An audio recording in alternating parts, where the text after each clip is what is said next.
디테일에 주목하자 하는 게 첫 번째고요. 두 번째는 개별 본문의 독특성을 뭉개면 안 된다. 이제 이게 두 개의 핵심적인 저의 포인트인데, 어쨌든 하여튼 50분 안에 1시간 안에 마치도록 하겠습니다.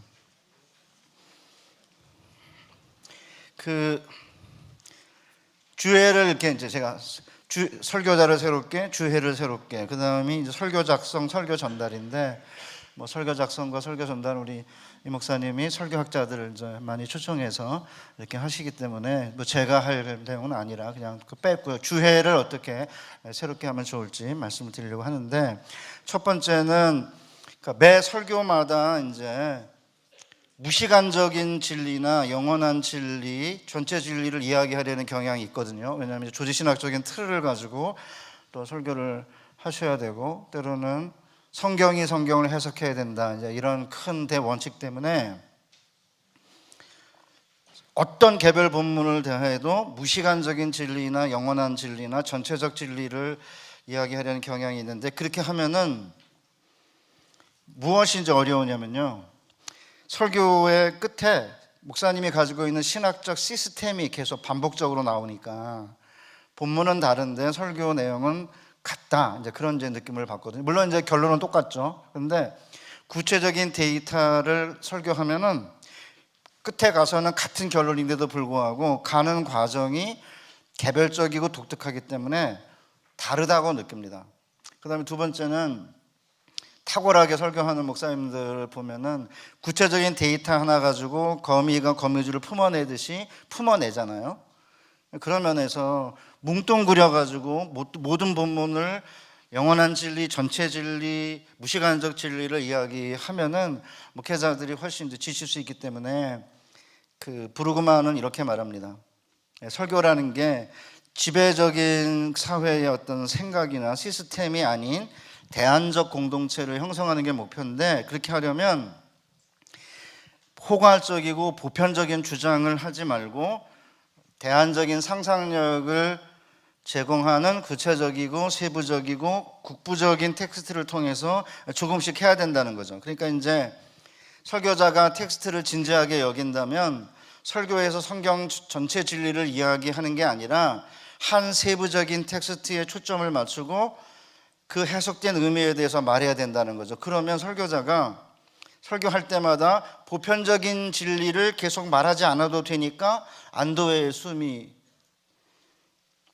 생길 수 있고, 교회가 모든 이슈에 대해서 보편적인 차원에서 말하지 않아도 되기 때문에 안심할 수 있다는 거죠. 그러니까 이제 아까 다음에 두 번째에도 이제 제가 말을 할 텐데, 매 설교가 교양하게 될 필요는 없다는 거죠. 바이올린, 비올라, 피아노, 뭐 때로는 기타, 이렇게 색소폰, 이렇게 개별 독주를 충분히 들을 수 있는데 매번 이제 교향악을 이렇게 연주하면 듣는 분들은 모르겠지만 어쨌든 설교하는 분들은 너무 힘들기 때문에, 그래서 이제 창세기를 이렇게 보면은 브루그만의 이야기를 들으면 창세기의 아브라함의 이야기가 굉장히 디테일하게 국부적으로 나오거든요.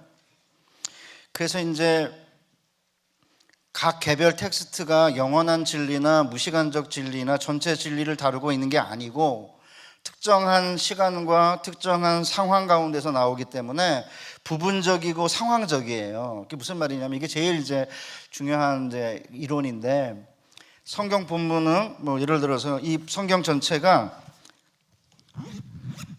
거대한 스토리들로서 이게 여러 개의 본문들이 모여 있기 때문에, 이 본문들이 모든 상황을 다루고 있기 때문에 모든 상황을 다 다루고 있다는 점에서 영원한 진리인 거지, 본문 하나하나는 특별한 시간과 상황, 오케이전, 특정한 배경에서 나온 거기 때문에 이 진리는 부분적이고 상황적이고 그 다음에 역사적 진리인 거죠. 그런데 이거를 다 합치니까 이게 영원한 이터널 트루스가 되는 거고 홀 트루스가 되는 거잖아요. 그래서 이제 성경 본문을 이렇게 해석하려고 할 때 호세아 같은 경우에 호세아 1장에 보면은 너는 내 백성 아니다, 로암미, 내가 너를 긍휼히 여기지 않겠다, 로 루하마 이러잖아요.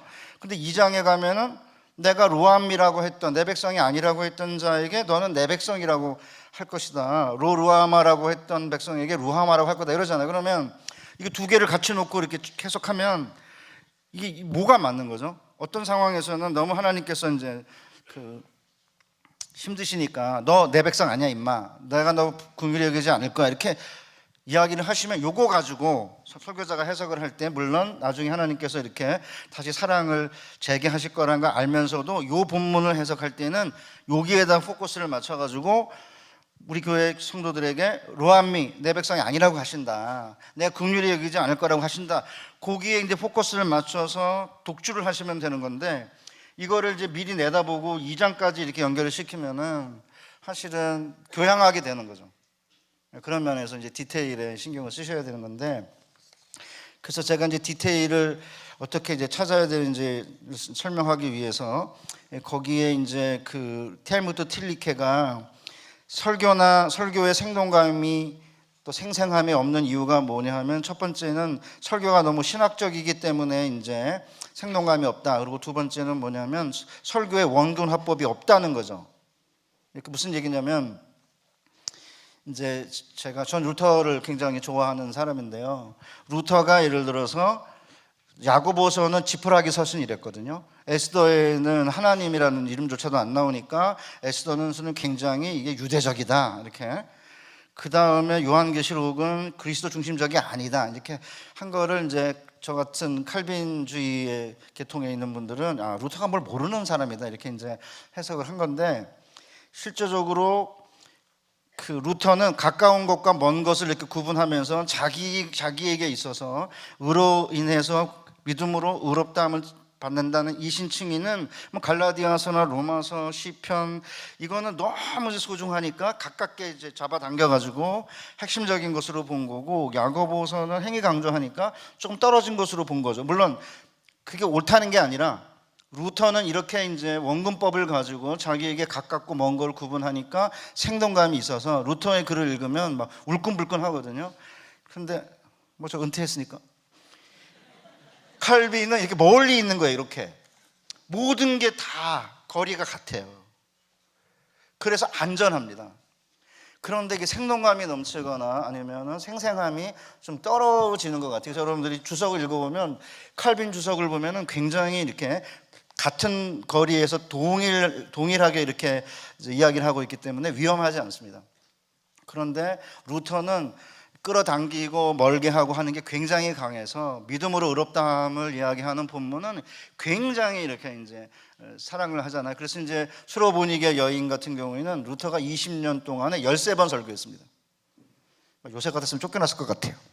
똑같은 설교 반복한다. 그러니까 수로보니게 여인을 너무 좋아하니까 이제 루터가 20번씩을 20년 동안 13번 설교를 했는데, 그런 면에서 이제 에큐메니칼 교회 협의나 많은 교회 단체의 성명서가 왜 무미건조하냐, 왜 마음을 울리지 못하냐, 너무 많이 말하고 너무 조심스럽게 말하기 때문에, 강조점을 명확히 할 용기가 안 되기 때문인데, 저도 이제 요새 농담 삼아 혀를 잃었다 이러거든요.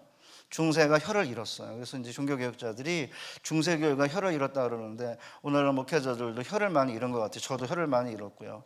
뭐 조금만 잘못하면은 뭐 이렇게 성인지 의식이 없다는 운동, 그렇게 말하면 안 된다는 운동, 이게 너무 많아가지고 저도 강의 시간에 혀를 많이 잃었는데요. 그러니까 생동감 넘치는 설교를 하기 위해서는 원군 화법을 가지고 구체적인 실존에서 비롯된 진리와의 관계를 드러내는 이제 그게 필요하기 때문에, 그래서 제가 이제 그 디테일에 주목을 하자는 것인데요. 그를 위해 가지고 제가 11조 본문 2개를 다루려고 합니다. 첫 번째 거는 독특한 본문의 개별적인 독특성을 뭉개지 말라는 말라기 3장 가지고 할 거고요. 그 다음에 창세기 14장 가지고 디테일에 주목하라는 얘기를 할 텐데, 목사님들이 저의 주장에 동의하든 안 하든 최소한 11조에 관한 본문 2개는 가져가시면 설교할 때 이제 도움이 되실 것 같아서 제가 이제 일타쌍피로 본문의 디테일에 주목하자는 거 하나랑 그 다음에 11조 이제 이야기를 할 텐데, 사실은 창세기 14장 본문을 이렇게 보시면은 이게 제가 이제 유튜브 유키즈의 장한나 있는데 그냥 생략할까 봐요. 시간이 없어가지고요. 볼까요? 잠깐 한 3분인데 한번 보여주실래요? 그러면 네. 가장 지휘자가 되는데 좀 영향을 준 큰 인물이 있다면은 누가 좀 있을까요? 베토벤이요.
연주하는 것도 1시간 전에 와서 막 연주 연습하고 그래서 제가 수업 시간에 장한나 얘기를 가끔 하거든요. 그래서 제발 교회 이번 주에 나오면 나 사진 찍어야 된다. 이래서 제가 오카노 목사님하고 사진 찍자고 안 했는데 사진 찍자고 했는데 그 주에 안 왔어요.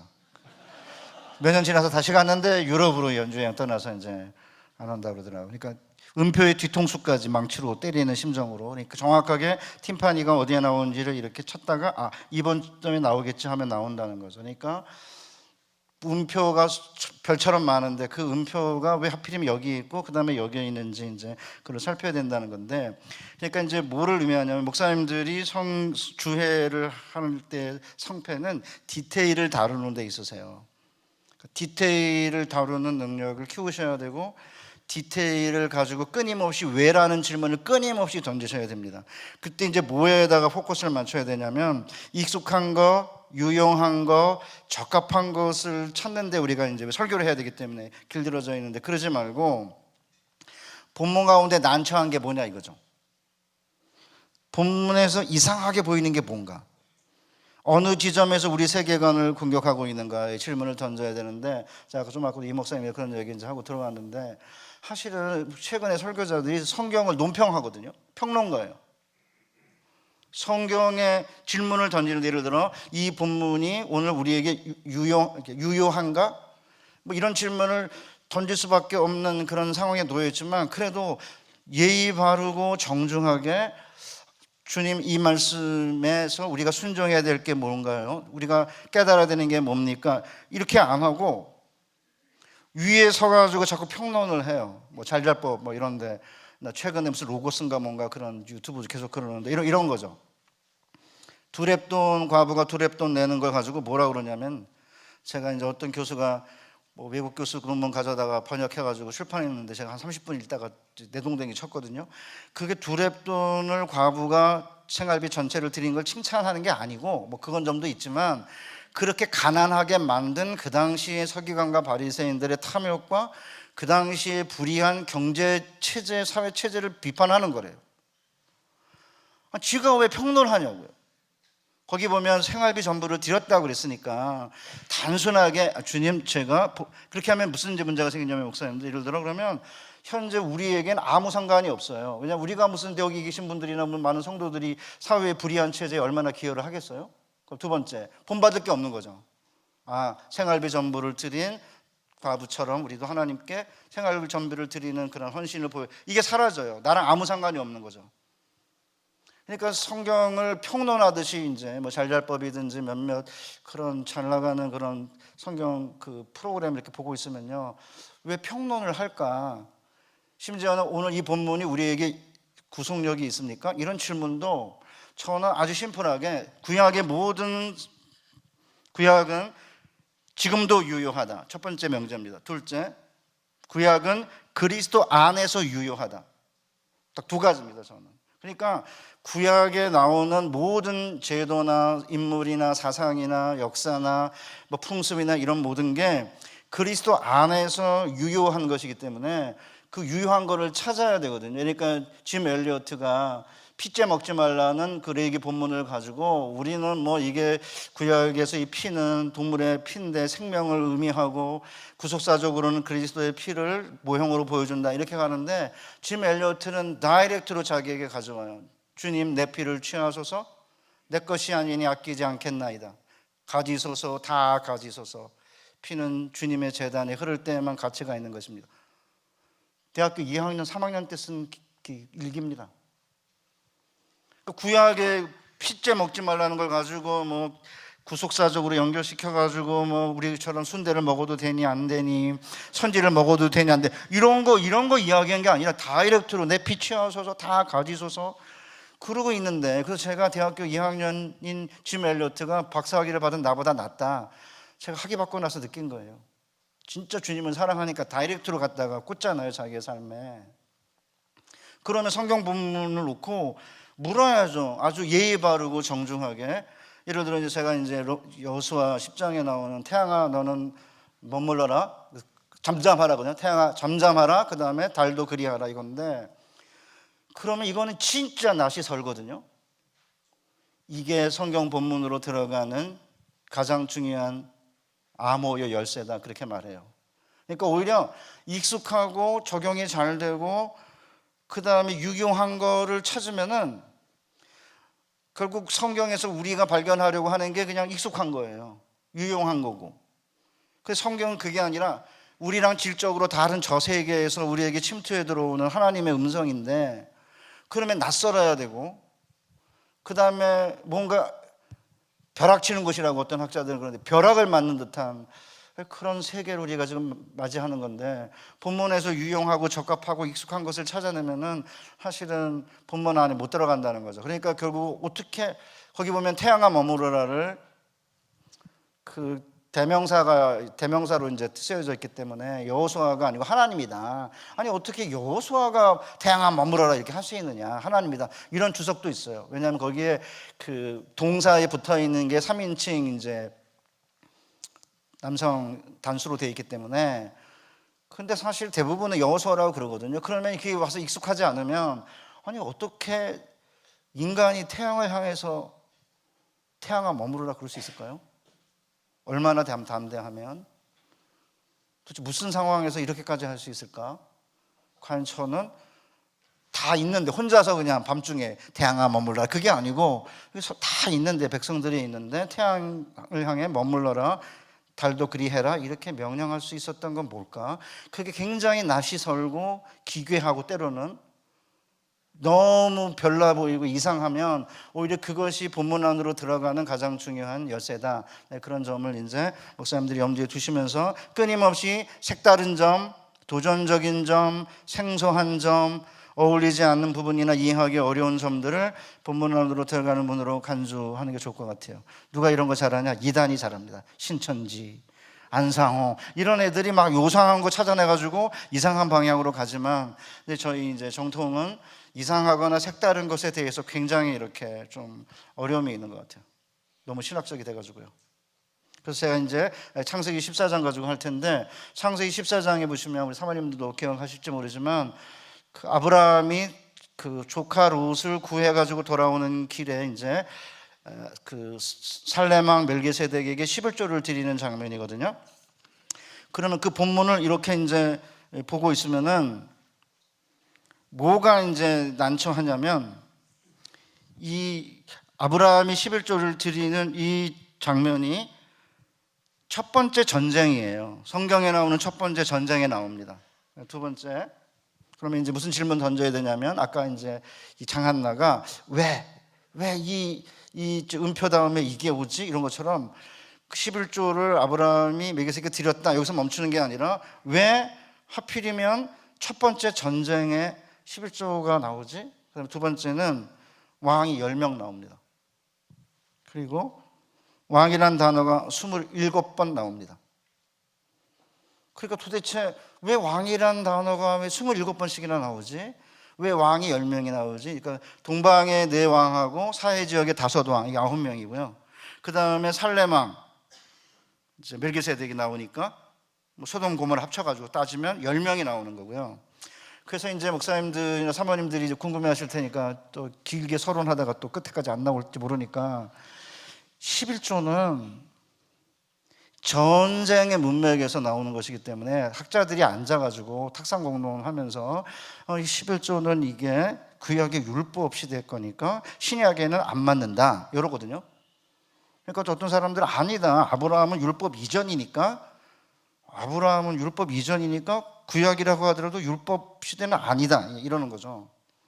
한 번은 이제 분당에 어느 교회 가다가 제가 좀 늦어가지고 근처에 있는 이제 감로교회에 들어갔어요. 이게 꽤 큰 교회인데 건물은 큰데 이거보다 크죠. 그런데 교인이 한 30-40명, 그 다음에 성가대에 한 10명 정도 앉아있는 거예요. 근데 목사님 설교가 뭐냐면 11조는 에덴 동산부터 있었다는 거예요. 근데 저는 구약을 가르치지만 아무리 눈을 까디집고 들여다봐도 아니 에덴 동산에 11조가 왜 나오지? 이해가 안 됐어요. 나중에 보니까 선악과가 11조래. 다른 건 다 따먹어도 되지만 선악과는 따먹으면 안 되는 건데 이게 선악과가 11조다 이러는 거예요. 야, 감리교 목사님들 대단하다. 저는 그때 느꼈습니다. 우리 그 장로교는 거기까지는 안 가거든요. 본문에 있는 일을 뒤지기 때문에. 근데 그 감리교는 굉장히 상상력이 풍부하신 것 같아요. 그게 설득력이 없잖아요, 그죠? 그러니까 이게 율법 시대냐 아니냐 이렇게 논쟁을 시작하면은 집니다. 저희가 프레임 전쟁이 치기 때문에 율법 시대냐 아니냐, 아니다 구약 율법 이전 아브라함이니까 지금도 유효하다 이래버리면 그 프레임 전쟁에 져가지고 11조 페이지 아니다 그러면 코끼리 생각하지 마, 그럼 코끼리 생각하듯이 11조 페이지 아니다, 11조가 유지됐다, 페이지가 아니다 이러면 성도들의 머릿속에는 페이지가 남는 거죠. 그럼 결국 핵심이 뭐냐면, 저는 11조는 그 학자들이 탁상공론으로 이게 앉아가지고 율법 시대냐 아니냐 이런 문제가 아니라 지금도 하나님의 백성들이 세상에 나가서 전쟁 같은 삶 속에서 믿음으로 하나님의 말씀을 순종하고 끝내는 적을 이기고 돌아오잖아요. 아브라함이 적을 이기고 돌아옵니다. 적을 이기고 돌아오니까 멜기세덱이 떡과 포도주를 주면서 끝내는 축복하니까 그때 감사해서 이제 하나님께 10분의 1을 드리는 거잖아요. 그러니까 제가 핵심 결론이 뭐냐면 11조는 그렇게 탁상공론으로 율법이니 아니니 이럴 문제가 아니라 하나님의 백성이 전쟁 같은 삶의 한복판에서 하나님을 의지하고 악을 이기고 세상을 이기고 세상의 유혹을 이기고 승리하고 돌아오면서 감사함으로 도와주시고 대적의 손에서 우리를 구원해내시고 승리하게 하셨기 때문에 그래서 감사함으로 드리는 거죠. 그렇게 이야기하면 아브라함이 11조 가지고 뭐 이게 율법 시대니 아니네 이런 논쟁이 유치해져요. 그 점을 이제 제가 쌍괄식으로 하기로 했습니다. 미괄식으로 하려니까 목사님들 쫓아오다가 왜 길게 하나 이러실 것 같아가지고 한번 볼게요. 자, 그러면 빨리 하겠습니다. 보시면은 그 사해 근처의 다섯 왕이 동방의 이제 왕 그돌라오메를 중심으로 한 왕에게 공물을 바치다가 이제 반역을 해요. 그래서 공물을 안 바친 것 같아요. 그러니까 이제 동방의 네 왕이 정복을 이제 하기 위해서 이제 군대를 동원하거든요. 그래서 보시면은 당시에 신하랑 아무벨락과 엘라살 왕 아리옥과 엘라망 그달라멜과 고이망 디다리 소드망 베르왕 고모라 왕 비르사 왕 아드마 왕 시납과 스보이 왕 세메벨과 벨라고 소아랑과 싸우니라. 이들이 다 시팀 골짜기 곧 지금의 연회에 모였더라. 이들이 12년 동안 그돌라멜을 섬기다가 제13년에 배반한지라. 제14년에 그돌라멜과 그와 함께한 왕들이 나와서 아스다롯 가르나임에서 르바 족속을, 함에서 수수 족속을, 사회 기랴다임에서 엠 족속을 치고 호리 족속을 그산 세일에서 쳐서 광야 근방 에바란까지 이르렀으며 그들이 돌이켜 엠미스바 곧 가데스에서 이르러 아말렉 족속의 온 땅과 하사손 다말에 사는 아모리 족속을 친지라. 그럼 이제 목사님들이 이게 설교를 이렇게 하실 때 뭐 왕들 이름도 굉장히 친숙하지 않고요, 지명도 친숙하지 않아서 휙 넘어가거든요. 그러면 이제 디테일을 놓치세요. 그러니까 이제 그렇게 하려면 이제 주석을 뒤지셔야 됩니다. 목사님들이 저한테 항상 목사님 주석은 설교에 도움이 안 됩니다. 맞습니다. 설교를 작성하는 과정에서 설교 많이 안 도와줍니다. 주석은 뭘 해주냐면 재료를 주는 겁니다. 재료를. 목사님들이 설교를 요리할 자료를.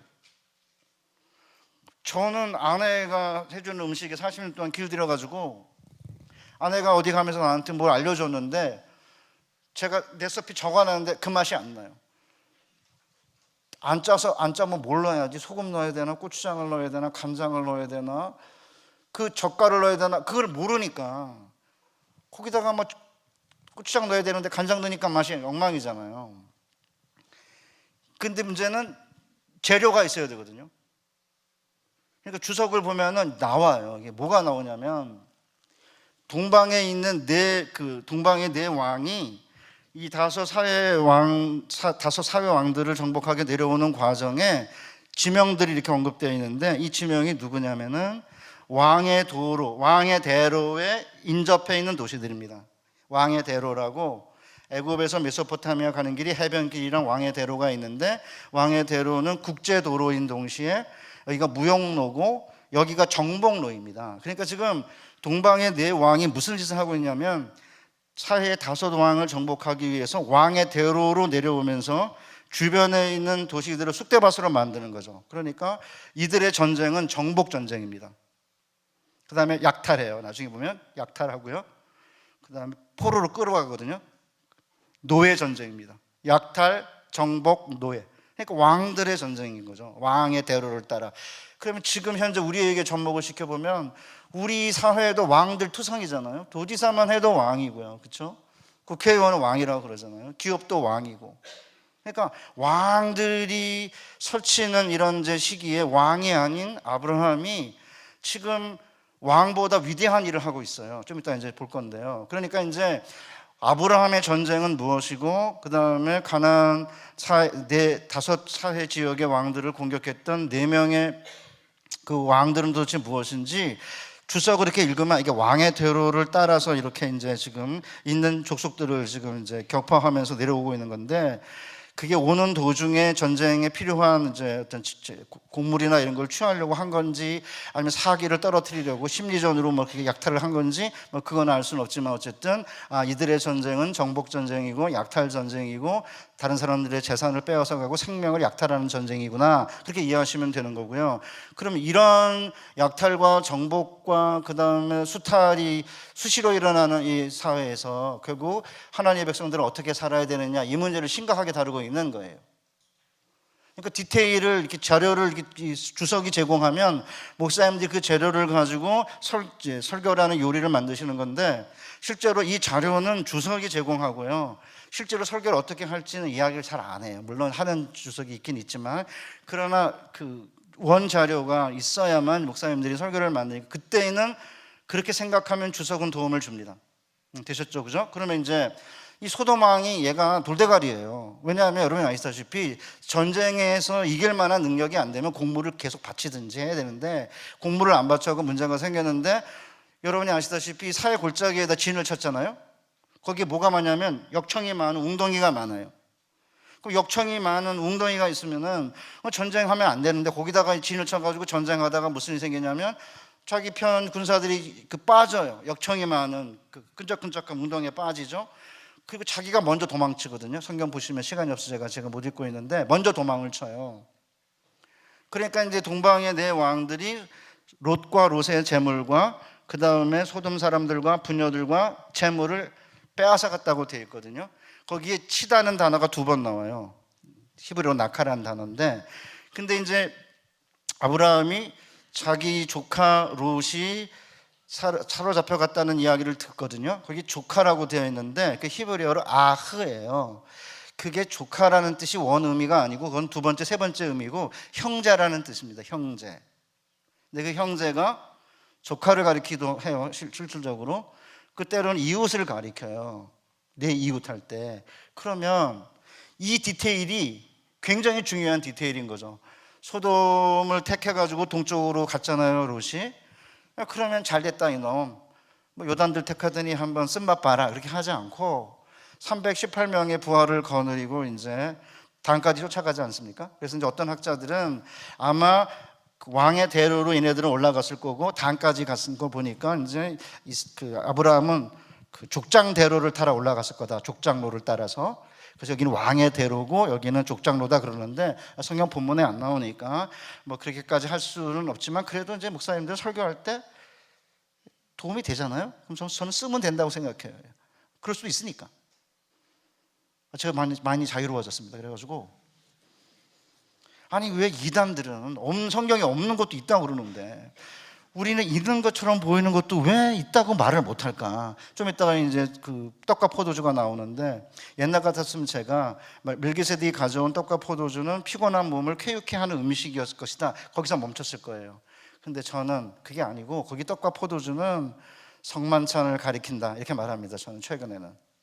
지금도 왕의 골짜기에서 소돔 왕과 멜기세덱 왕이 아브라함이 전승하고 돌아오니까 기다리고 있잖아요.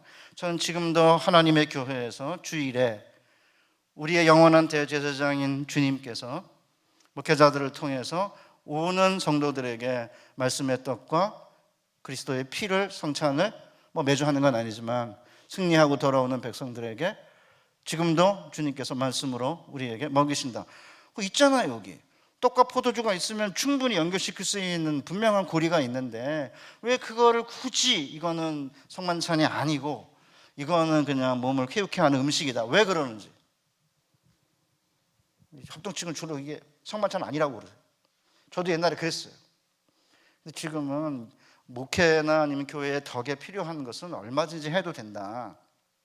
주여 삼창도 해야 되고 때로는 알레고리카라는 설교도 때로는 필요하다. 제가 이제 그러고 다니니까 이제 한 20년 전에 제자들이 김 교수님이 중생했다, 요새 충신에 중생한 교수 한 명밖에 없다, 이러고 다닌다고 그래요. 제가 최근에는 문자적으로 건조하게 할 바에는 차라리 약간의 알레고리도 필요하다. 문자와 상관없는 알레고리는 안 되고요. 그래도 문자와 연결시킬 수 있는 알레고리는, 오늘 같은 경우에 떡과 포도주를 성찬으로 왜 말을 못하죠? 신천지 12지파로 나눠가지고 한반도 나눴잖아요, 이렇게. 대단한 애들이에요. 단지파 얼마나 기분 나쁠 텐데 단지파도 있고 그런데 아무런 말도 안 하고 그러잖아요. 그러니까 이렇게 장로님들 세울 때 12명, 24장로 이렇게 40 이렇게 숫자를 맞추는 것도 나름대로 의미가 있지 않나, 그런 생각을 하는데, 자, 그러면 이제 이웃이잖아요. 그러면 뭐예요? 조카만이 아닙니다. 똑같이 두 번 쓰여 있습니다. 아브라함이 318명의 부하를 거느리고 가서 쳤다는 단어가 두 번 나옵니다. 그러니까 아브라함의 전쟁은 확장 전쟁, 정복 전쟁, 수탈 전쟁이 아니고 빼앗긴 것을 도로 찾아오는 전쟁이기 때문에 정당 전쟁이에요. 딱 두 번 쳤다고 돼 있거든요. 그 다음에 아브라함이 빼앗아 온 건 뭐냐면 롯과 롯의 재물과 그 다음에 그 백성들과 그 다음에 그 여인들이라고 되어 있습니다. 원래 성경에 보면은 그 민족과 이제 여인들인데, 그러니까 소돔의 여인들과 그 다음 백성들과 재물을 다시 빼앗아 오거든요. 그러니까 재물이라는 단어도 정확하게 4명의 동방의 왕이 5 사해의 왕들을 정복하고 빼앗아 갔을 때 동일하게 재물이라는 단어를 쓰거든요. 두 번. 그런데 아브라함이 가서 빼앗아 올 때 딱 두 번 씁니다. 소돔의 재물과 롯의 재물, 그 다음에 롯과 롯의 생명이죠. 그 다음에 소돔의 백성들. 그러니까 이제 주석을 가지고 이렇게 성경을 들여다보고 있으면은, 뭐 논문 이렇게 보고 있으면은, 아브라함의 전쟁은 정당 전쟁이다. 이게 정복 전쟁이나 확장 전쟁이 아니다. 그때 그렇게 이제 이해하게 되면, 이게 지금 우리가 하나님의 백성으로 이 땅에서 사는 것은 그냥 세상에 나가서 세속적인 일을 하면서 뭐 그냥 전도하고 그 정도가 아니라 실제로 이웃의 생명과 이웃의 재산을 보호하는 일, 이웃의 생명과 재산을 되찾아주는 일, 이것이 아브라함에게 맡겨진 사명이고, 놀라운 건 소돔이 좀 있으면 멸망을 당하거든요. 19장이죠. 좀 있으면 멸망당할 민족이고, 그 다음에 롯이 소돔을 택했을 때 소돔은 여호와 앞에 악하여 큰 죄인이었다라고 되어 있기 때문에 사실은 그런 인간들 생명과 재산을 그렇게 아낄 필요가 없는 것처럼 보이는데, 아브라함은 318명의 부하를 거느리고 가서 목숨을 걸고 전쟁에서 롯의 재산과 롯의 생명을, 소돔의 생명과 소돔 부녀들의 생명과 소돔의 재산을 다시 되찾아 가지고 옵니다. 그러니까 이 대목에서 이제 일부 이제 학자들이 뭐라고 그러냐면, 어떻게 318명의 부하를 가지고 5 사회 왕의 연합군을 격파한 4 동방의 왕의 연합군을 이길 수 있냐, 말이 안 된다. 그리고 어떤 사람들은 그래서 아마 이 큰 왕들이 아니고 작은 소왕들일 거다. 이러고, 어떤 사람들은 기드온의 300용사를 가지고 미디안 14만 5천 군대를 격파했으니까 300명도 큰 숫자다, 작은 숫자는 아니다. 저는 그렇게 접근하는 거에 대해서 문제가 있다고 그러는 건 아니에요. 그런데 그렇게 해버리면 무슨 문제가 생기냐면, 생소한 점, 낯선 점, 이해하기 어려운 점이 사라져요. 다 설명이 가능해지잖아요. 그럼 교회 와가지고 듣는 이야기가 이 세상에서 설명이 가능한 이야기를 들으려고 온 게 아니지 않습니까? 어떻게 318명의 부하를 거느리고 아브라함은 목숨을 걸고 이 전쟁을 수행해냈을까? 318명의 부하는 어디서 났을까? 재물은 어디서 났을까? 그래서 제가 늘 농담삼아 하는 게 있어요. 부자가 되려면 아내가 엄청나게 예뻐야 된다. 아브라함이 애굽에 내려가서 아내를 누이라고 해가지고 엄청난 재물을 얻었잖아요. 그 다음 두 번째, 거짓말을 해야 된다. 제가 이렇게 농담삼아 해요, 제가. 근데 어쨌든 그래가지고 이제 어마어마한 재물이 생긴 거잖아요. 그러니까 이제 제 이야기는 핵심이 뭐냐면, 깨끗한 부자, 청부론 이런 얘기할 때 저는 이 세상에 깨끗한 부자가 어디 있나, 제 주장은 하나님의 은혜지. 거짓말도 하고 때로는 뭐 이렇게 적법한 일이라고는 하지만 정당한 일이 아닌 것도 있는데, 어쩌다가 아파트 샀더니 갑자기 가격이 오르고 사업이 우연히 잘 되고 뭐 이런 게 겹쳐가지고 이제 부유해졌는데, 깨끗한 부자라고 자꾸 그렇게 얘기하는 거는 하나님의 은혜의 요소가 사라진다, 이제 그렇게 말씀을 드리는 거고. 어쨌든 앞에 보면은 남녀 종들을 주었다고 돼 있거든요, 애굽에서 바로가. 그러니까 아마 그게 이제 이렇게 커져가면서 아마 318명의 부하를 거느리셨던 것 같고요. 어쨌든 그래도 318명의 부하를 거느리고 정복 전쟁이 아닌 정당 전쟁, 다른 사람을 해방시키는 전쟁, 다른 사람을 자유롭게 하는 전쟁, 다른 사람의 재산을 되찾아주는 전쟁에 뛰어든 거고, 그 뛰어들었는데 이제 성경이 나중에 그 멜기세덱이 여호와를 찬양하잖아요. 너를 대적의 손에서 구해 주신 여호와께 찬송할지라. 근데 또 어떤 이제 분들은 아브라함이 막 자기에 들떠가지고 내가 승리했다 그러는데, 거기다가 멜기세덱이 찬물을 끼얹은 거라 그러는데, 저는 이제 그런 이제 해석을 듣고 있으면은 그냥 자연스럽게 하면 되지, 왜 그렇게 자꾸 평론을 하려고 할까? 그런 느낌인 거죠. 평론을 하거나 평을 하지 말고 본문에 신기하고 이상하고 약간 괴이해 보이고 합리적으로 해석이 안 되는 부분이 우리로 하여금 믿음의 세계로 들어오라는 초청인데, 우리도 얼마든지 318명의 부활을 거느리고 그것이 만약에 정복 전쟁이 아니고 정당 전쟁이라면, 이것이 정의로운 전쟁이라고 한다면, 그래서 제가 이제 핵심이 뭐냐면, 제가 지금 정당 전쟁 뭐 이렇게 얘기하고 있잖아요. 근데 긍휼을 여기는 거 아닙니까? 긍휼함이 있었기 때문에 끝내는 조카의 생명과 조카의 재산을 구했을 뿐만 아니라 그 다음에 소돔 사람과 소돔의 재산을 구해 가지고 오잖아요. 그러니까 뭐 긍휼인 거죠. 그러니까 이제 예수님이 그 바리새인의 11조를 가지고 이야기할 때, 너희들이 어떻게 믿음과 긍휼과 정의는 저버리고 박하와 근체 같은 거 이런 것만 11조 드리느냐, 이것도 행하고 저것도 버리지 말라고 그러잖아요.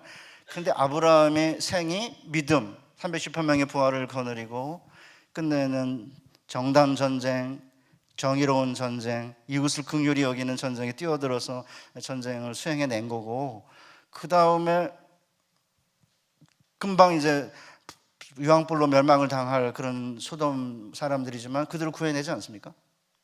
그래서 저는 기독교인들은 현재 우리가 사는 사회에서 다른 사람의 생명과 재산을 보호하고 지켜줄 그런 의무를 우리가 이제 부여받아 이 땅에 보냄을 받은 거고, 그렇게 세속 삶 속에서 다른 사람의 생명과 재산을 보호하는, 그러니까 제가 제일 좋아하는 표현이 뭐냐면, 목회자는 생명사수의 최전선에 있는 분들인 거죠. 그러니까 그 생명이 누구의 생명이든지 간에 최전선에서 생명 수호의 최전선의 그 어떤 수호자로서, 생명의 수호자로서 말씀을 전하고 이제 하는 건데, 그렇게 하면 이제 우리 주변에 있는 믿지 않는 사람들이 볼 때 공적인 교회의 역할, 그다음에 그리스도인들이 왜 왕 같은 제사장인지가 드러나는 거고, 그래서 히브리어로 아흐라고 하는 단어가 이게 조카라는 단어로 해석이 되지만 실질적으로는, 여러분 히브리어 사전 보면 첫 번째가 이웃 아니면 brother예요, 형제예요. 그러면 형제 사랑, 이웃 사랑으로 나아갈 수 있는 거죠. 그러니까 데이터, 아주 작은 디테일의 데이터 하나를 가지고 끊임없이 왜 조카라는 단어를 계속 반복할까? 이 조카랑 그다음 조카에서부터 소돔으로 나가는 그런 또 관계는 뭔가? 이런 거를 이제 목사님들이 앉으셔가지고 고민을 많이 하셔야 될 것 같아요. 처음에 잘 안 됩니다. 근데 계속 이렇게 자꾸 질문을 던지고 주석도 뒤지고, 이제 유튜브 보지 마시고요. 유튜브 보시면 유튜브에 잡혀 먹히셔가지고 유튜브가 자극적이라 유튜브 보지 마시고, 유튜브 보면 막 요상한 소리 너무 많이 해가지고 성경에 가르치려고 하는 기본적인 이야기 잘 안 하고 막 엉뚱한 소리 합니다. 그 뒤쪽 그러면 이제 그 다음이 뭐냐면, 믿음과 긍휼이 나왔잖아요. 근데 그 다음이 뭐냐면, 거기 목사님들이 나눠둔 것도 보시면은 모든 빼앗겼던 재물과 자기 조카 롯을, 그리고 그의 재물과 여인과 백성들, 이렇게 되어 있지 않습니까? 그러면은 거기에 재물이라는 단어랑 이게 이제 그 재물이라는 단어 그 앞에 보면 창세기 14장 11절 12절에 보면, 내 왕이 소돔과 고모라의 모든 재물과 그들의 모든 양식을 노략했고 그리고 자기 길을 갔다. 그들이 아브라함의 조카 롯과 그 재물을 노략하였고 자기 길을 갔다. 약탈을 된 것을 둘로 나눠 가지고 고모라와 소돔과 고모라 사람의 재물과 롯의 재물을 나누거든요. 근데 나중에 이제 이렇게 돌아보면은 동일하게 두 번 재물을 강조하기 위해서 이제 언급을 하고 있는 거고, 뭐 이렇게 따지면은 이제 목사님들이 설교하실 때 아브라함이 이렇게 가나안 땅으로 들어올 때 하란에서 모은 그의 모든 소유와 함께 돌아오거든요. 그러면 그다음에 이제 계속해서 이제 아브라함의 재물이 늘어나거든요. 그러면 이제 교회가 성도들과 함께 교회를 구성해 나가는 과정에서 이제 어떤 분에게 재물을 주시는 거죠. 그 의미가 있는 겁니다. 신학 교수들이 저를 굉장히 부러워했어요. 옛날에 이제 소천하신 우리 정운택 교수나 이한수 교수가, 구약 교수 자네는 좋겠다. 왜? 우리는 맨날 강의 위험, 도적의 위험, 오른뺨 때리면 왼뺨 내밀고 이러는 건데, 구약은 이삭이 거부가 되었다, 뭐 아브라함이 부자가 되었다. 좋겠다. 그래서 내가 좋다고 그랬습니다. 물론 그렇게 직물적으로 그렇게 물론 적용할 수 있는 건 아니지만, 그런 면에서 재물이 언급되고 있는 부분들이 실제적으로 작은 이제 아브라함의 이 가족이 큰 민족이 되려고 하면, 우선 처음에는 그 가나안 땅 안에서 그 자손이 늘어나야 되고요. 재물이 늘어나야만 큰 민족이 되기 때문에 그 처음에 이렇게 교회가 형성되는 과정이나 이런 하나님의 나라가 확장되는 과정에서는 하나님이 우리의 도덕적이고 그다음 윤리적인 순결성과 때로는 정확하게 일치하지 않게 우리의 허물에도 불구하고 재물도 주시고 또 지위도 주시고 그러는 것 같아요. 그래서 제가 이제 모든 거 은혜로 설명하자는 건데, 그럼 됐죠? 그러면 그 다음에 아브라함이 그돌라오멜과 그와 함께한 왕들을 쳐부수고 돌아올 때 소돔 왕이 사회 골짜기 곧 왕의 골짜기로 나와 그를 영접했다고 되어 있잖아요. 그럼 이것도 똑같아요. 왜 왕의 골짜기죠? 그냥 왕의 골짜기니까 골짜기인가 보다 이렇게 이제 하실 수 있는데, 그렇게 하지 말고 모든 디테일에는 단순히 역사적 의미만, 문자적 의미만 있는 게 아니라 이제 이게 상징적 의미와 영적 의미가 있다고 저는 이제 최근에 많이 이야기하는데, 이렇게 구체적인 지명들을 언급하는 이유가 뭐냐면 이게 그냥 이렇게 추상적이고 이론적인 이야기, 둥그름 잡는 이야기가 아니라 구체적인 우리와 동일한 본성을 가진 아브라함이 어떻게 살았는지를 통해 가지고 우리가 어떻게 살아야 할지를 보여주는 거예요. 그 아주 구체적입니다. 그래서 지명도 구체적이고 그 다음에 사건들도 구체적인 거거든요. 그러니까 아까 제가 말한 대로 큰 거대 담론을 가지고 이렇게 이제 성도님들에게 이야기하보다는 아주 구체적인 디테일을 가지고 세부적인 사항을 가지고 대한 공동체로 대안적 사고를 하게 해야 된다. 그걸 이제 이야기하고 있는 건데요. 왜 왕의 골짜기죠? 아브라함이 왕이 아닌데, 우리 다 왕이 아니지 않습니까? 정치적으로 왕이 아닌데 왕보다 위대한 거죠. 그래서 소돔 왕은 바보같이 전쟁이 질 걸 알았으면 빨리 포기하든지, 백성들 빼앗기고 재물 빼앗기고 같으면 전쟁에서 항복을 하든지 빨리 이래야 되는데 그걸 못 해가지고 끝내는 이제 재물과 백성들 빼앗긴 건데, 아브라함이 소돔 사람과 재물을 빼앗아 가지고 돌아오니까 왕보다 위대하죠. 왕은 아닌데. 그러니까 왕의 골짜기에서 지금 그 살렘 왕 멜기세덱과 소돔 왕이 아브라함을 영접하고 있는 것입니다. 그래서 제가 이제 이 본문 갖고 설교할 때 성도님들, 우리는 왕이 아니다, 사회적으로 유명하거나 저명하지도 않다, 그렇지만 다른 사람의 생명과 재산을 보호하고 하나님을 의지하고 정의로운 전쟁, 다른 사람을 자유롭게 하는 전쟁, 긍휼의 전쟁을 잘 감당해내면 하나님께서 우리를 왕같은 제사장으로 세워주신다. 살렘 왕도 왕이자 제사장 아닙니까? 그러니까 디테일에 승부를 걸자는 거죠. 쉽지는 않은데 디테일에 좀 신경을 좀 더 많이 쓰시면 좋을 것 같고요. 그런데 이제 문제가 이제 뭐죠? 이제 멜기세덱이 이제 나타나가지고 포도주랑 떡을 가져다 주면서 끝내는 아브라함에게 복을 주옵소서, 천지의 주제시오 지극히 높으신 하나님이여 지극히 높으신 하나님을 찬송할지로다, 너희 대적을 내 손에 붙인, 이렇게 이제 축복을 해요. 시간이 없으니까 빨리 넘어가야 될 것 같아요. 그러니까 이제 아브라함이 그 얻은 것에서 10분의 1을 멜기세덱에게 주었다라고 되어 있는데, 사실은 히브리어로 보면은 마세르는 11조고요. 미콜은, 미는 from이고 콜은 everything이에요. 그래서 이제 a tenth of everything인데, 이상하게 개역 개정과 개역 현대인 쉬운 말은 얻은 것에서 10분의 1이라고 번역을 했어요. 왜 번역 이렇게 했는지 모르겠습니다. 새번역 공동 바른 쉬운 카톨릭 성경은 모든 것에서 10분의 1인데, 성경에서 가장 11조의 전형적인 표현은 a tenth of everything입니다. 모든 것에서의 10분의 1이거든요. 그런데 이거 가지고 그냥 이게 모든 것의 11조가 아니고 얻은 것에서 11조라고 되어 있는데, 실제적으로 이제 히브리서에 보면은 아브라함이 모든 것의 10분의 1을 그에게 주었더라 이렇게 되어 있어요. 그리고 나서는 이 사람이 얼마나 높은가를 생각해 보라, 조상 아브라함도 노량물 중 10분의 1을 그에게 주었네 이렇게 되어 있어가지고 앞에는 모든 것이고 뒤에는 이제 노량물인데, 희한하게 구약을 번역하는 분들이 이쪽 뒤쪽에다가 이제 포커스를 맞춘 것 같아요. 근데 그게 아니거든요. 자, 왜 그러냐면 여러분 보세요, 목사님들이. 아브라함이 이제 그 10분의 1을 드렸어요. 모든 것의 10분의 1을. 그게 아니고 이제 조성기라고 하는 또 소설가가 있는데, 장신 출신인데, 이 전리품의 10분의 1이라고 그러거든요, 이 인간은.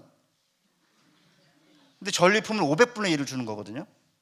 그러니까 이 조성기라는 사람이 소설가인데 뭐 무슨 문제가 있는지 모르겠는데 하여튼 요상한 이야기를 엄청 많이 해요. 11조도 뭐 아주 안 좋게 막 사방팔방 아브라함이 한 번 이렇게 한 건데 그 후에 한 적이 없다. 그때 줄 제사장은 누구냐 이렇게 시비 걸어요. 야곱도 이게 머리가 비상해가지고 야바위꾼이니까 계산해갖고 자꾸 뭐 11조 되겠다고 서원을 했는데 서원하고 갚은 흔적이 없다 이래요. 그럼 저 같은 사람은 그럼 성경에 11조 냈다는 근거를 대라 제가 그래요. 여러분 아시다시피 히스기야까지 한 명도 없습니다. 히스기야가 처음으로 아브라함 다음에 11조를 냈다는 첫 번째 왕입니다. 그럼 1000년 이상 안 냈다는 얘기입니까? 그 침묵으로부터의 논증이 너무 심한 거죠. 말도 안 되는 소리를 하고 있어요 지금. 그러니까 사실은 창세기 12장부터 22장까지 얼마 안 되는 아브라함의 이야기 가운데 11조 이야기가 왕들의 첫 번째 전쟁 속에서 나오는 아주 가장 상징적인 사건으로 이야기하고 있으면 그것으로 전체를 이야기할 수 있는 거지, 그거를 가지고 두 번째 드린 흔적이 없다는 등 같은 말도 안 되는 요소를 이제 계속해서 이제 내뱉고 있거든요. 그럼 보시면 이제 여러분 보신 대로 이제 아브라함이 그 이제 11조를 드리고 나니까 이제 소돔 왕이 가만히 있다가 얘는 아무것도 안 갖고 와요. 그래가지고는 사람은 내게로 돌리고 물품은 내가 취하라 이러잖아요. 그러니까 이제 아브라함이 나중에 아브라함이 누구 때문에 부자 됐냐? 나 때문에 부자 됐다고 할까 하여 내가 물론 신발이나 신에 붙어있는 끈 하나 취하지 아니하리라 그러지 않습니까? 대신 나와 함께 했던 3명의 동맹 젊은이들에게 그 몫을 주라고 그러잖아요. 그럼 여러분 보세요. 아브라함이 10분의 1을 멜기세덱 주고 동맹한 3명한테 그 몫을 주고 나머지 전부는 그 빼앗아온 전부는 다 소돔에게 주기 때문에 실제적으로는 아브라함이 이 일에 있어서는 하나도 취한 게 없습니다. 그러니까 모든 것에 10분의 1을 드렸다는 이야기는 모든 것을 하나님께 드리는 건데 대표적으로 상징으로 10분의 1을 드린 거죠. 그래서 저는 저희 집에 애들한테 첫 번째 월급은 하나님께 드려야 된다 이제 그걸 가르쳐서 뭐 애가 셋인데 2명은 이제 10분의 1을 첫 월급 드렸고요. 이제 막내가 이제 4월 달부터 일을 하는데 자기가 5월 달까지 자기 봉급 줘야 된다 이게 용돈. 왜? 4월 달 건 하나님께 드려야 되기 때문에 내가 감사하다고 생각합니다. 다 한 번쯤은 다 드림으로 전체를 드린다는 것을 보여주고 그 다음에는 10분의 1을 하나님께 드리는 거잖아요. 그러니까 아브라함이 정의로운 사람인 거죠. 왜냐하면 그 소돔에서 빼앗아온 소돔의 재물을 가져왔는데 그거를 다 소돔의 왕에게 주고 이 사람들에게 안 준 게 아니라 이 사람들에게 그 몫을 줬기 때문에 정의로워요. 그러니까 이제 예수님이 신약에서 11조를 이야기할 때 왜 박하와 근처에 11조는 드리는데 왜 더 중요한 바 믿음과 긍휼과 정의는 왜 버렸느냐 그러시잖아요. 근데 아브라함의 삶이 믿음과 긍휼과 정의예요. 그래서 제가 어느 날 난자가 11조를 한 3년 동안 들여다봤는데 아브라함의 이야기를 살피다가 신약의 예수님의 11조 정신과 너무나 같아요 이게. 그러니까 그런 정신으로 삶을 살고 그렇게 살 때 하나님이 대적에게서 승리하게 하시고 재물을 얻게 하셨으니까 그에 감사하여 하나님께 10분의 1을 드린 거고 그 다음에 나머지도 공의롭게 다른 사람에게 주고 소돔 왕에게 부자가 나 때문에 부자 됐다 그럴까 봐 다 드리잖아요. 그래서 예수님은 바리새인한테 그 박하와 근처의 11조만 아니라 그것도 행하고 긍휼과 믿음과 공의의 정신도 버리지 말라고 한 건데 이제 요새는 이제 그거 가지고 신약의 11조는 뭐 다르다 뭐 이러고 마음에 정한 대로 하면 된다. 마음에 정한 대로가 뭔가? 적게 하는 거. 그게 마음의 정한 대로인 것 같아요. 난 도대체 마음의 정한 대로 한다는 말이 이게 마음의 감사에 따라서 마음에 하나님께 드리고자 하는 헌신에 따라서 이렇게 해석을 안 하고 마음의 정한 대로 그냥 저가로 정한 대로 그렇게 해석하는 것 같아요. 그래서 제가 이걸 발견하는 날은 그건 진짜 배부르더라고요. 11조에 대해서 한 3년 경부에서 책 쓰려고 하다가 이 책 쓰면은 학문적으로 쓰면 너무 두껍고 대중적으로 쓰면은 또 제 그 스타일이 안 맞고 대중적으로 쓰면은 성도들이 책을 안 살 것 같고 11조 내자 그러는데 그 책 살 것 같지도 않고 목사님들이 사셔가지고 매주 열 몇 번 설교할 수 있을까? 못 하실 것 같거든요. 그렇죠. 또 설교하면 또 우리 목사님 또 좋은 설교한다 또 이러시니까 담임 목사님들은 이 설교하기 진짜 어려운 것 같아요. 저같이 단타 치고 가면 이제 그나마 괜찮긴 한데 그것도 쉽지는 않은 것 같아요. 저도 사실은 목사가 돈 좋아한다 이런 얘기 들을 것 같아가지고 참 이렇게 쉽지 않은 건데 그래서 지금 책을 못 내고 있습니다. 대전적으로 쓸까 그러다 그 다음날 아니 학문적으로 쓰자 아니 이렇게 지금 1년째 지금 이제 헤매고 있는 건데요. 근데 어쨌든 아브라함의 이야기 디테일을 상세하게 살피면 그 안에 신약의 예수님이 이야기하는 11조의 정신과 정확히 맞물립니다. 그래서 이제 제가 최근에는 신약의 예수님은 그냥 그 어떤 떠오르는 어떤 통찰과 어떤 착상에 따라 말씀하시는 분이 아니고 구약의 인물, 제도, 그 다음에 율법, 그 당시 어떤 풍속을 한꺼번에 이렇게 한 꾀로 묶어가지고 끝내는 하나의 완벽한 문장으로 만드신 것 같아요. 이제 저의 이제 주장이 뭐냐면 오늘날 그러면 젊은 청년 그리스도인이나 지성인 그리스도인들이 진짜 공평과 정의와 긍휼로 사냐 이거예요. 이것도 안 하고 11조도 안 드리고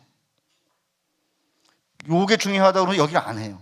이것도 안 하고 차라리 사실은 하나님께 옛날 우리 선조들이 때로는 약간 투박하기도 하고 때로는 약간 촌스럽기도 했지만 제가 이제 어렸을 때 중학교 3학년 다닐 때 등록금을 못 냈어요. 휴학을 하고 있는데 귀병이 생겨가지고 이제 산에 선교도를 다니고 이럴 때인데 저희 목사님이 하도 왜 복학하려고 그러냐 학교에 어머니가 행상했는데 그냥 행상은 엄마 도와라 이래가지고 마대 공장을 다녔습니다. 2달 만에 망했습니다. 저 때문에 망한 게 아니고 그냥 마대 공장이 망했습니다. 그때 제가 뭘 했냐면 어머니 이제 고무장갑 하나 사드리고요, 성경책 하나 사고 11조 드렸습니다. 얼마인지 기억도 안 납니다. 딱 3가지만 기억납니다. 그때 제가 무슨 감사하는 마음으로 11조를 한 건 아닌 것 같고요. 그냥 목사님들이 하라고 해서 했습니다. 가스라이팅인지도 모릅니다. 근데 저는 감사하게 생각합니다. 진짜 그게 그냥 한 거죠. 뭐 감사함이 없었다는 말은 아닙니다. 오해하지 마시고요. 막 그냥 감사에 넘쳐서 지성인 그리스도인들이 얘기하는데 마음에 정한데 그렇게 한 게 아니고 우리 목사님들이 하라고 그랬으니까 그때는 뭐 목사님들이 하라고 그랬으면 순종했으니까요. 주일날 뭐 사 먹지 말라 안 사 먹었으니까. 저는 그래서 옛날 우리 선조 목사님들이 가르쳤던 그게 약간 촌스럽고 때로는 좀 비상식적으로 보이고 했지만 끝내는 이렇게 제 그 신앙을 끝까지 견딜 수 있게 해준 가장 중요한 단초인데 그러면서 감사하게 생각하고요. 이제 돌아와서 이제 성경을 해석하는 과정에서 이제 11조라는 이 부분은 그러니까 이제 여러분 11조 본문을 쫙 이렇게 나열하잖아요. 제가 말라기는 못할 것 같아요. 그러면 5분 만에 끝낼게요. 말라기를 보면은 온전한 11조를 창고에 들여 내가 너희를 하늘의 창고를 텅 비게까지 축복하나 시험해 보라 이러잖아요. 그럼 이제 핵심이 뭐냐면 이 본문은 시험해 보라에 있거든요. 이게 그러면 시험해 보라는 이 말라기 본문은 이게 하나님께서 이제 이스라엘 백성들에 대한 사랑이 식지 않았다. 하나님께서 이렇게 여러 가지 심판을 행하시는 것은 너희가 나를 떠났기 때문이니까 돌아와라. 그럼 내가 너에게 돌아가리라 이러잖아요. 그러니까 하나님과의 관계가 틀어져 가지고 사실은 하나님이 돌아오면은 내가 너에게 복을 주겠다 그러니까 그러면 우리가 어떻게 돌아갈 수 있습니까? 그러니까 11조를 내라 그런 거 아니에요? 그러니까 관계의 회복에서 이제 11조가 언급되고 있기 때문에 굉장히 독특한 본문이고요. 선지서에 안 나옵니다. 11조가 아모스에 한 번 나오고 말라기 2번밖에 안 나오거든요. 희한하게.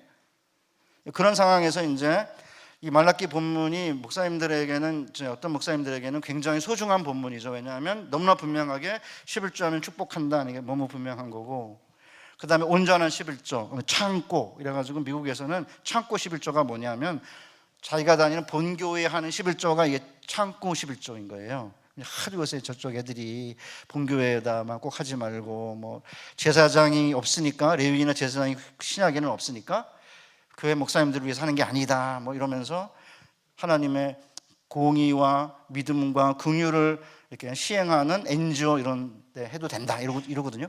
잘자법 들어가 보시면 아니면 CBS 성서학당 가면 그렇게 되어 있습니다. 그러니까 이제 미국에서는 이게 스토어하우스 이게 창고인데 그 창고가 어디냐? 교회다, 본교회다. 뭐 그렇게 또 해석한 분도 계세요. 그러니까 굉장히 이제 매력적인데 이제 다른 쪽 사람들은 뭐라 그러냐면 거기 성경에 보면 너희들이 어찌하여 하나님의 것을 도적질하였느냐인데 히브리 원문을 보면 하나님을입니다. 하나님의 것이 아닙니다. 도적질의 대상이 하나님입니다. 근데 영어 성경은 라빙가 이래가지고 하나님을 도적질하다고 되어 있는데 한글 성경은 하나님을 도적질한다는 표현은 거의 없습니다. 다 하나님의 것을 도적질했다고 되어 있는데 그런 면에서 우리 한글 성경들이 좀 약간 약해요. 그러면 이제 여러분 목사님들이 보시기에 제가 이제 뭘 얘기하냐면 이 말라기 본문이 가지고 있는 독특성이 있어요. 하나님과의 관계 회복이 11조다. 그다음에 두 번째, 온전한 11조를 드리면 축복하시나 시험해 봐라. 그다음에 하나님을 도적질한다. 이런 게 굉장히 이게 독특한 건데 저쪽 사람들은 뭐라 그러냐면 성경 신약에는 하나님의 것을 도둑질한다고 해서 저주받는다는 구절이 없다. 신약은 아니다 이거죠. 그럼 두 번째는 하나님을 시험하는 건 잘못이다. 그래서 여기서 하나님을 시험하라고 하는 거는 그 당시에 특별한 상황에서 한시적으로 이렇게 준 거지 일반 원리가 아니다. 진짜 웃겨요. 평론하고 있어요. 그래서 뭉개는 거죠. 뭉개요. 본문을 뭉개는데 저쪽만 그런 게 아니라 이제 복음주의권에 있는 목사님들도 약간 뭉개는 경향이 있으세요. 여기는 하나님을 시험하라는 게 아니다. 이게 독특한 상황에서 이렇게 시험하라고 한 것뿐이지 시험하라는 게 아니다. 하나님을 시험하는 것은 잘못이다. 이렇게 해버리면 하나님을 시험하는 게 잘못이라고 하는 전체 성경의 한 흐름을 가지고 이 본문에 독특히 튀어나온 걸 뭉개는 거죠. 이렇게. 근데 본문을 자세하게 보시면 시험해 보라의 끝에 나라는 히브리어 조사가 붙어 있는데 이게 please거든요. 제발 나를 한번 시험해 봐라 이거죠. 거기에 이제 이렇게 붙어 있고 그 다음에 시험을 하지 말라고 하는 경고도 많지만 예를 들어 뭐 기드온 같은 그 양털뭉치 같은 경우도 이제 시험을 했는데 하나님께서 다 받아주셨고 아하스에게는 징조 구하라고 그러잖아요. 그 징조를 구하면 하나님께서 징조를 보여주면 자기가 지금 여기서 미래에 하나님 구원해 주실 걸 믿고 순종해야 되는데 순종하기 싫으니까 징조 구하지 않겠다. 난 하나님을 시험하지 않겠다 이러잖아요. 성경 본문 전체의 흐름을 보면은 하나님을 시험하는 것이 부정적으로 물론 언급되기도 하지만 때로는 하나님이 또 시험하는 걸 허락하시기도 하고 시험하라고 또 그러시거든요. 그렇기 때문에 그런 점에서 제가 이제 하려고 하는 가장 중요한 주장이 이게요. 그냥 말라기 3장을 할 때에는 다른 본문 전체의 성경 전체의 그림을 염두에 두시긴 하지만 그걸 가지고 이렇게 뭉개면 안 된다는 거죠. 그러니까 아예 차라리 이 본문을 딱 가지고 그냥 특정한 지금 현재 우리 교회가 처한 상황이나 성도들의 11조 하는 현상을 보고 진짜 11조를 드리면 복 받나 안 받나 한번 시험해 보자. 도전해야 될 본문인데 이 본문을 가지고 이게 뭐 시험하라는 게 아니다. 특별한 상황에서만 주신 거다. 신약 시대는 아니다. 이렇게 해버리면 본문이 가지고 있는 독특한 목소리가 사라진다는 거죠. 목사님들이 판단하셔야겠죠. 이 본문이 오늘 설교 우리 공동체에 지금 필요한 것인지 어느 만큼 강조를 할 건지 이런 부분은 일반 원리가 아니라고 그러거든요.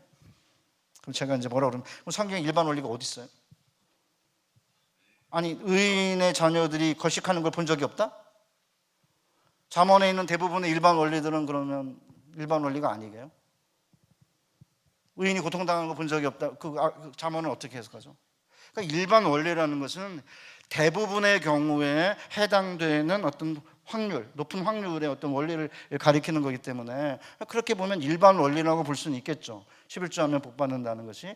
그러나 100% 기계적인 원리는 아니잖아요. 그죠? 저희 어머님도 11조 했는데 뭐 이렇게 제보는 안 되셨거든요.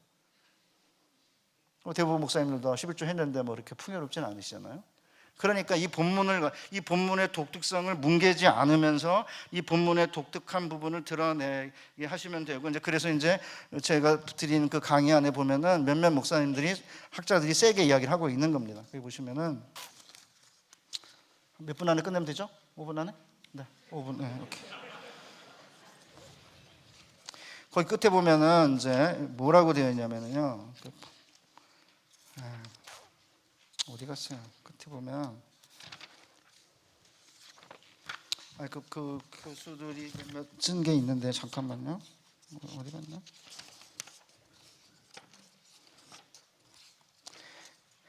그러니까 너무 너무 많은 걸 이야기하려고 하지 말고 한 설교에 있어서는 그 본문의 구체성과 독특성을 드러내는 설교를 과감히 하라는 거죠. 늘 전체 진리, 영원한 진리, 무시간적 진리를 큰 걸 이야기하려고 하지 말고 우리는 부분적이고 상황적인 존재고 성경 본문도 부분적이고 상황적이니까 우리의 부분에 맞는 부분을 찾아내고 우리의 상황에 맞는 상황에서 나온 본문을 가지고 아주 강하게 시험해 보자 이거죠. 11절 읽고 한번 시험해 보자. 이미 내시는 분은 상관없는 거고요. 그렇게 이제 하면은 사실은 성경의 그 구체성을 이렇게 뭉개지 않으면서 그 구체성이 살아나게 하면서 그 다음에 이제 그 본문을 전한 다음에 그 다음에 이제 다른 본문을 이제 찾아가지고 거기서 이제 또 개별 본문에서 독특한 진리나 부분적 진리나 상황적 진리를 이제 가져오면 되고요. 저에게 설교를 가르쳤던 내수동교회 박기천 목사님이 성경만을 설교해야 된다. 첫 번째, 두 번째 전체 성경을 설교해야 된다. 세 번째 하나 있었는데 잊어버렸습니다, 제가. 그러니까 이제 특정한 부분만 계속 설교하면 전체 진리가 안 드러나니까 그런 면에서 성경 전체를 해석해야 되는 거지만 본문 예를 들어 이제 야곱도 마찬가지. 야곱이 베델에서 이제 꿈을 꾼 다음에 11조 드리겠다고 그러잖아요. 그 조성기라고 하는 그 소설가가 목사입니다. 뭐라 그러냐면 아직도 이 야곱이 계산하는 버릇을 이타적이고 계산하는 버릇을 못 이제 버려가지고 자꾸 이렇게 하나님께서 나와 함께 하셔서 내게 가는 길에 먹을 것과 입을 걸 주시고 무사히 돌아오게 하시면은 이 돌이 하나님의 집이 될 것이고 내가 11조를 모든 것 11조 드리겠다. 이게 아직도 계산하고 앉았다 이러거든요. 근데 본문을 이렇게 앞뒤를 보시면은 아브라함이 먼저 그렇게 계산한 게 아닙니다. 그냥 도망하다가 베델에 베개를 베고 돌베개 베고 누웠는데 하나님이 나타나신 거예요. 먼저. 내가 누워있는 땅 네게 주겠다. 그리고는 내가 너와 함께 있어. 내가 가는 길에 너를 지키고 먹을 거 입을 걸 주시고 무사히 돌아오게 할 거다. 먼저 그러시거든요. 그러니까 아침에 일어나가지고 심히 두려워했다고 되어 있거든요. 아니 심히 두려워하는데 무슨 계산을 해요? 그래서 제가 뭐를 이제 느꼈냐면요. 그럼 목사님들 성경 잘 모르세요. 제가 보니까 미안한데 모른다 그러면 또 열받겠지만 그분들이 본문을 자세하게 들으면 심히 두려워했다고 되어 있고 이곳이 과연 무엇인가? 그 뭐예요? 하나님 이곳은 하늘의 문이다. 그러잖아요. 두려운데 무슨 그 하나님과 무슨 계산하면서 이렇게 야곱처럼 이렇게 옛날 야곱처럼 그렇게 딜을 하고 있습니까? 아닙니다. 먼저 약속하셨죠. 저는 11조는 마찬가지로 아브라함의 경우에도 하나님이 11조를 한 적이 없습니다. 그냥 대적의 손에서 구해 주셨고 318명의 부하를 거느리고 전쟁에 승리하게 하셨으니까 그래서 감사해서 하나님께 드린 거고요. 그 다음에 이제 마지막 결론인데 11조 본문을 자세하게 늘어놓으면 맨 끝이 히브리서예요. 그 히브리서 뭐가 되어 있냐면 레위인이 이제 레위인이 아브라함의 허리에서 나왔는데 아브라함이 밀기세덱에게 11조를 드렸는데 우리 예수님은 그 정도가 아니고 밀기세덱 반차 레위인 정도가 아니고 레위인한테도 11조를 드리는 판인데 레위인이 드린 아브라함의 허리에서는 레위인이 드린 밀기세덱의 반차를 쫓아 영원한 대제사장이다. 그러면 처음 아브라함으로 시작해가지고 아브라함의 11조 본문을 시작해서 밀기세덱의 11조 본문을 끝나요. 완벽합니다 이게. 그런데 거기다 대고 무슨 11조는 율법 시대 거니까 신약 시대에는 폐지됐다? 안 맞는 거죠. 한 번에 영원하신 제사를 드리고 밀기세덱의 반차를 쫓은 그 예수 그리스도가 영원한 대제사장이라면 우리의 생명을 구해 주시고 우리에게 모든 걸 주시는 분인데 아니 그분에게 10분의 1도 드리지 않으면서 주일만 주일이 아니라 평일도 주일이고 10분의 1만 주님의 것이 아니고 다 주님의 것이라. 자율법 가도 똑같아요. CBS 성서학당 가도 보면 11조만 아니라 다 하나님의 것이래. 근데 끝에 가면 누구한테 해야 되느냐? 교회가 아니에요. 그냥 무슨 NGO 단체? 공평과 정의와 긍휼을 시행하는 곳 이렇게 되어 있습니다. 됐죠? 여기까지 다 끝냈습니다. 더 자세하게 해야 되는데 이게 제가 서론 길게 하는 버릇을 못 고쳐가지고 죄송하게 생각합니다. 네.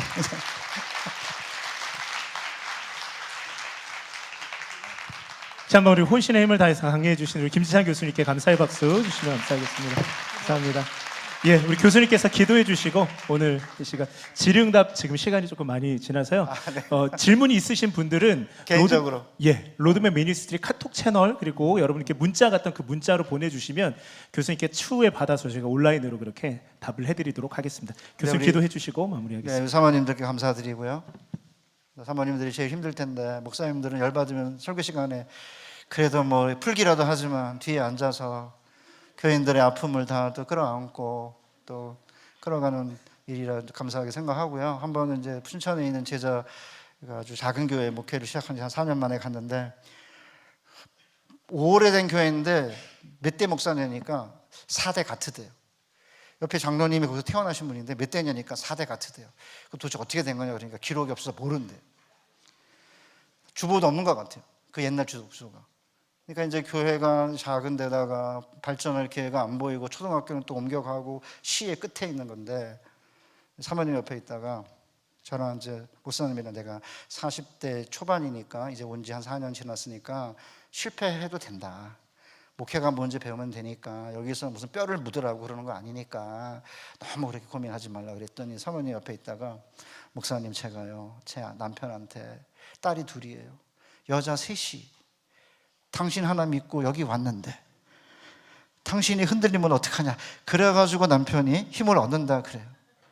여자 셋이 당신 하나 믿고 사모님들이 하시는 일들이 훨씬 더 큰 위로가 될 것 같고요.